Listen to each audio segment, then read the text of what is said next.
We start at 5 o'clock with flash flood warnings for two of the new burn scar areas at the Alexander Mountain fire as well as the Stone Canyon fire. People near there were told to get to higher ground. Thanks for joining us for 9 News at 5 o'clock. I'm Tom Green. And I'm Kim Christensen. Burn scars have just little vegetation to stop the water, which creates a serious flooding and safety risk. So we want to get right to Weather Impact Team meteorologist Kathy Sabin. With the change in weather that we're seeing an outbreak of severe weather. We have tornadic thunderstorms on the eastern plains and slow-moving storms dropping too much water in the foothill areas where we've seen those burn scars. And we've also seen fire managers trying to put out the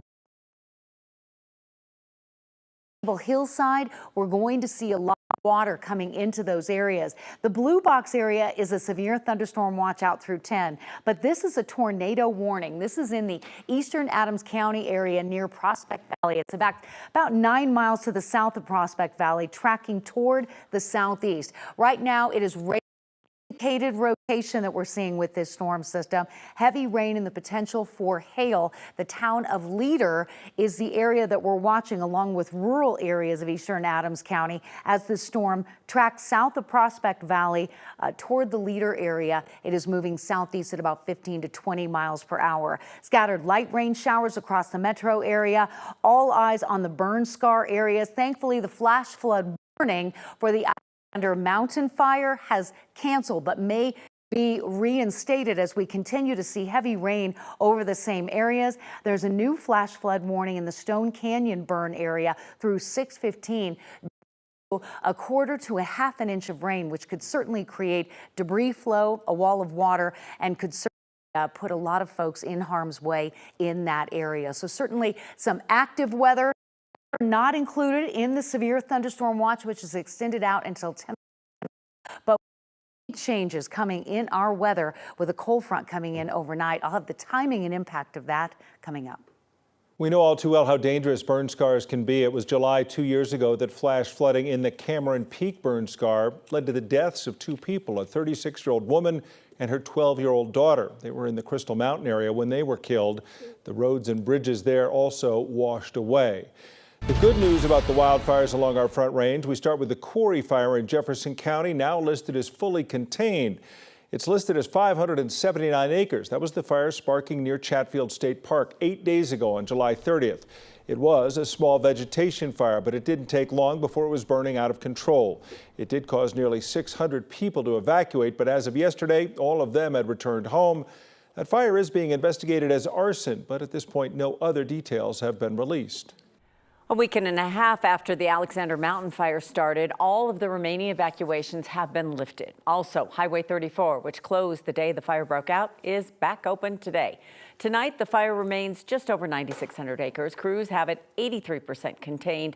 Larimer County authorities say that fire started on the ridgeline above the Sylvandale Ranch. They also say the investigation into the cause is ongoing. Two possibilities include a lightning strike or a campfire. And while the exact cause of those fires does remain under investigation, officials are pretty sure that a person did start the Quarry fire. Mother Nature, though, due to blame last night for a fire near Ken Carl and C470. That's when firefighters believe a lightning strike started a small fire. 9 News reporter Evan Krugel spoke with fire investigators about what goes into figuring out just how a fire was started. This is what that burn scar looks like today after neighbors saw lightning hit this hillside last night. And while this cause was quick to determine, others can take quite some time.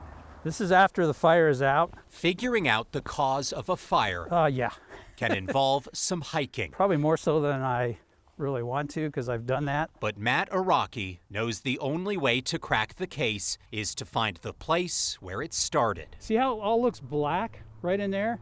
That's what I'm looking at. Araki is a fire investigator for West Metro Fire Rescue, which put out this fire near Ken Carroll and C470 last night. We do have lightning reported in the area, so we had a pretty good idea how this one started. But not every fire is this easy. But if it's something like a match or something small like that, can you imagine what it takes to actually find something like that, even though that patch isn't very big, to actually find something like that in that area? It's the proverbial needle in a haystack. Officials still don't know what started the state's largest current fire just west of Loveland. We have not reached a conclusion yet. And while the quarry fire is believed to be human-caused, investigators still don't have an exact cause. Matt isn't involved in either fire, but says in general, people should expect the process to take time. Patience is a virtue. None of this happens overnight. None of this, it's probably going to be, weeks or possibly months before we actually come to a determination, especially if it was arson. So just be patient. You will be informed at some point. In Ken Carroll, Evan Krugel, 9 News.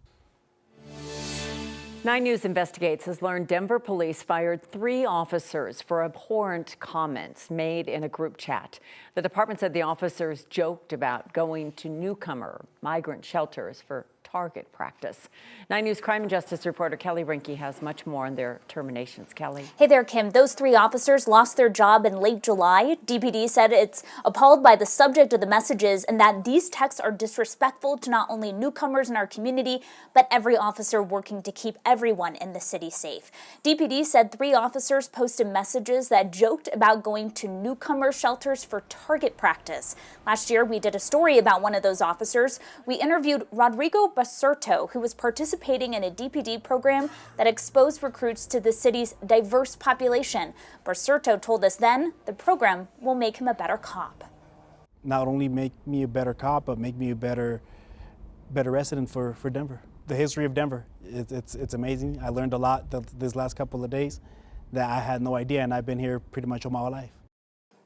Now, there were other officers in that group chat besides the 3 who lost a job. They will all go through, they all went through the training academy together. DPD says those officers will go through additional diversity, equity, and inclusivity training. Kim. Quite the story. We know you have more coming up later. Thank you, Kelly.